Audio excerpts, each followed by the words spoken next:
नमस्कार बच्चों, हम बात करने जा रहे हैं आज क्लास 10th का जो चैप्टर नंबर 4 है, द्विघात समीकरण है यानी क्वाड्रेटिक इक्वेशन है, उसके बारे में चर्चा करने जा रहे हैं।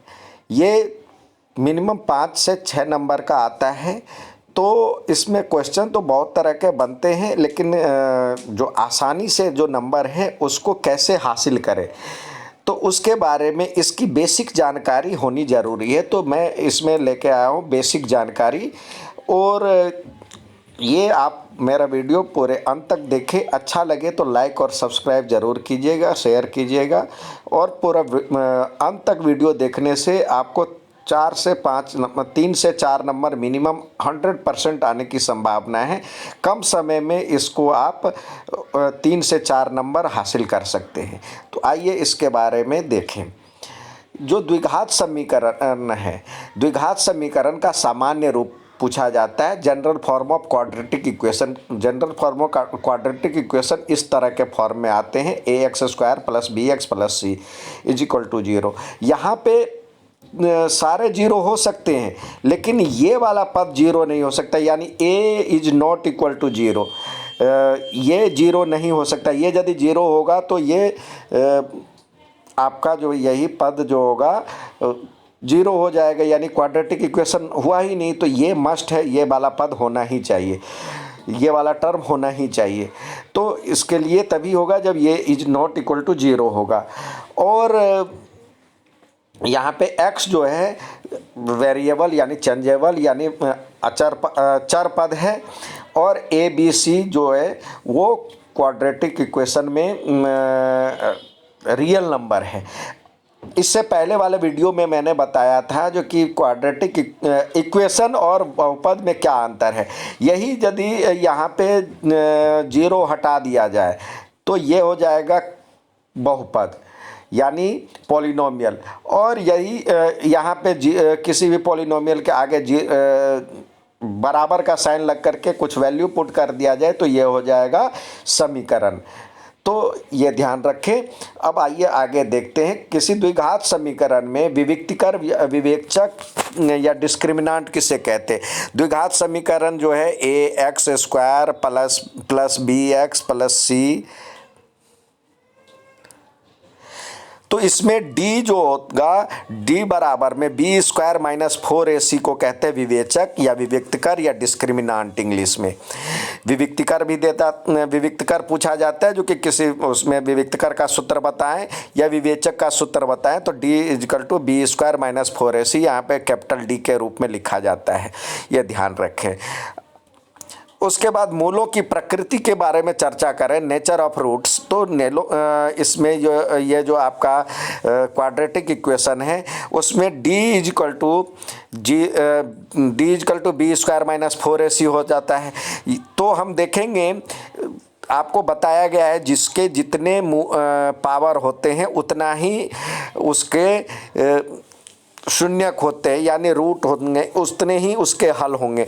यानी यहाँ पे द्विघात समीकरण है तो 2 घात वाले द्विघात में 2 शून्यक होंगे। तो d = b² - 4ac इसको विविक्तकर कहा जाता है। अब देखेंगे किसका होगा किसका नहीं होगा, किसको आपको निकालना है किसको नहीं निकालना है। यदि d का मान 0 हो तो दोनों मूल बराबर होंगे और वास्तविक होंगे, यानी दोनों रूट्स जो होंगे equal and real and equal होगा। और d > 0 यानी 0 से बड़ी संख्या होगी तो दोनों मूल जो होंगे भिन्न भिन्न होंगे, अलग अलग होंगे और वास्तविक यानी रियल होंगे।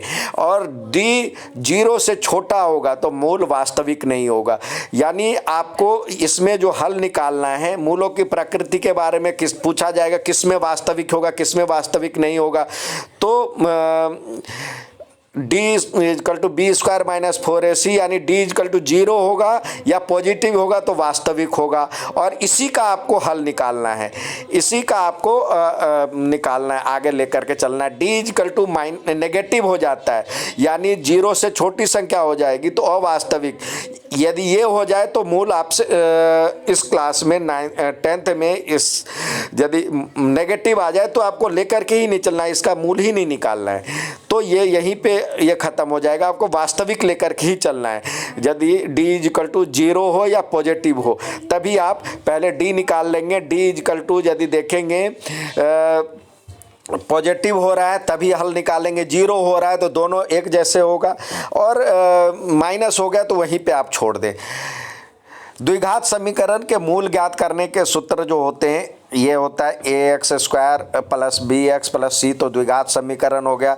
अल्फा बीटा इसके मूल होंगे यदि, तो b² इसका जो मूल होगा द्विघात समीकरण में भी आपको बहुपद में भी निकालने में ये सहायता करेगा, यानी -b प्लस माइनस और √d अपॉन में 2a, यानी यहाँ एक बार d का वैल्यू तो ये होता है b² माइनस 4ac, तो यहाँ पे हमने या तो यहाँ पे d रखे या पूरा रखे, तो एक बार प्लस रखेंगे, यहाँ पे प्लस रखा एक बार यही माइनस रखा, तो 2 होंगे इसके, 2 होंगे। तो इस तरह से दोनों फार्मूला है इसके पास, एक बार प्लस रखेंगे इसी में, इसके बदले या तो डी रखें या ये पूरा लिखें, जो आप लिखना चाहें लिख सकते हैं, दोनों आपको निकालने में ज़रूरत होगी। तो एक बार प्लस रखें एक बार माइनस रखें। अब यदि अल्फ़ा बीटा इसके मूल हो तो आपको इस तरह से बहुपद ज्ञात करने के लिए भी आया था।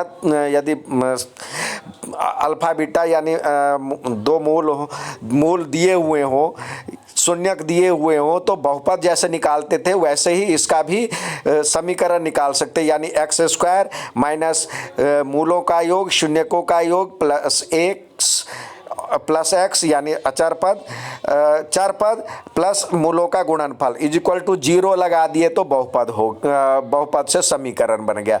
इतना तक तो बहुपद में आपने दूसरे एक्सरसाइज में आपने किया हुआ है।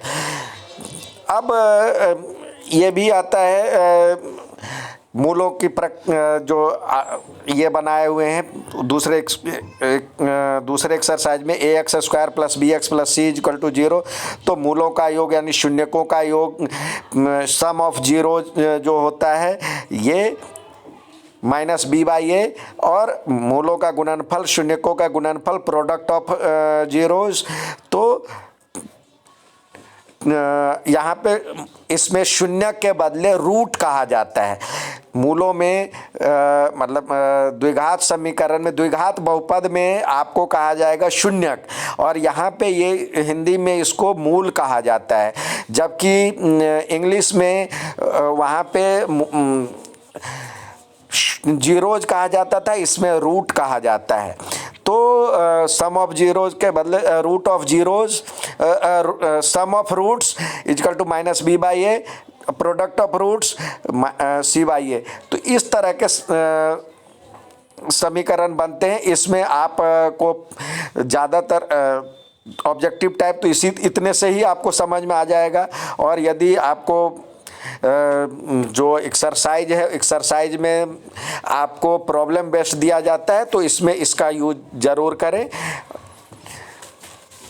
इसमें बहुत तरह के प्रश्न बनते हैं और यही बेसिक जानकारियाँ हैं। इसी को बेसिक मतलब इतना आपको याद है तो 2 से 3 नंबर आपके 100% आ जाएंगे। अच्छा लगे तो लाइक और सब्सक्राइब ज़रूर कीजिएगा, शेयर कीजिएगा। धन्यवाद।